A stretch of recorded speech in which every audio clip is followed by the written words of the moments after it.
the Lord was standing by the sea, the multitudes were there, and one stood forth and said, "Does God bestow rewards as men bestow rewards, for what is done?"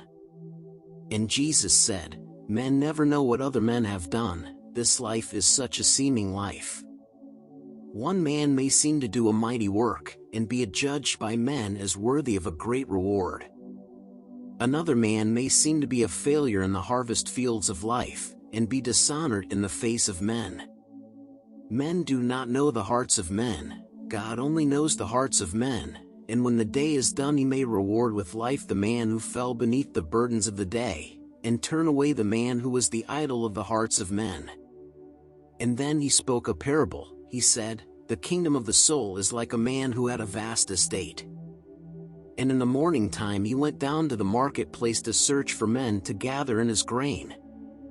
He found 3 men, and he agreed to give to each a penny for his service for the day, and sent them to his field. Again he went down to the marketplace the 3rd hour of the day and found 5 men in waiting, and he said, 'Go down into my field and serve, and I will pay you what is right,' and they went down and served.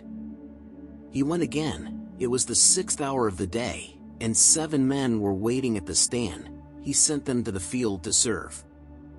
And at the 11th hour he went again, 12 men stood there in seeming idleness, he said to them, 'Why stand you here in idleness all day?' They said, 'Because we have no work to do, no man has hired us.' And then he sent them to his field to serve. Now, when the evening came, the man said to his steward, 'Call the laborers from the field, and pay each for his services,' and all were paid, and each received a penny for his hire. Now, when the 12, who served but from the 11th hour, received each 1 penny for his hire, the 3 were sore aggrieved, were extremely resentful. They said, 'These 12 have served but 1 short hour, and now they have an equal share with us who have toiled through the scorching hours of day. Should we not have at least 2 pennies for our hire?' The man replied, 'My friends, I do no wrong to you. Did we not have a fast agreement when you went to work? Have I not paid in full? What is it unto you if I should pay these men a smaller or a larger sum? Take that which is your own and go your way, for I will give unto the 12 what I will give unto the 3, the 5, the 7. They did their best, and you could do no more than do your best. The hire of man is based upon the intent of the heart.' As Jesus taught, a Pharisee came up and said, 'Lord, is it lawful for a man to put away his wife?' And Jesus said, 'You ought to know, what says the law?' The Pharisee replied, 'The law provides that man may be divorced, may put away his wife.' And Jesus said, 'The hardness of the hearts of men induced the giver of the law to make provisions such as these, but from the first it was not so. God made a woman for a man, and they were one, and afterwards he said, A man shall leave his father and his mother and shall cleave unto his wife, they are no more divided, they are one flesh. What God has joined no man can part.' Now, when they went up to the house, a man made free, that is, decided freely, to ask again about this matter of divorce.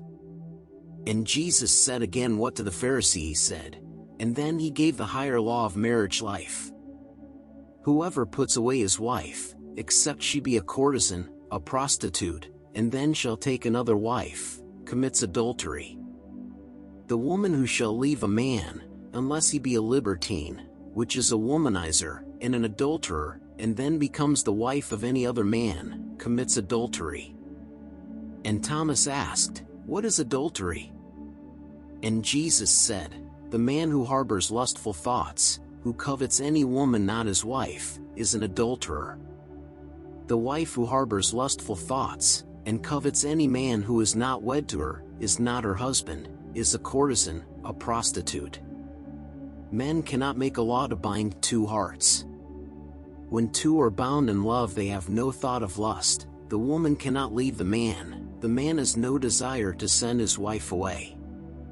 When men and women harbor lustful thoughts, and covet any other flesh, they are not one, not joined by God." And Philip said, "Lord, are there few that God has joined in holy marriage bonds?"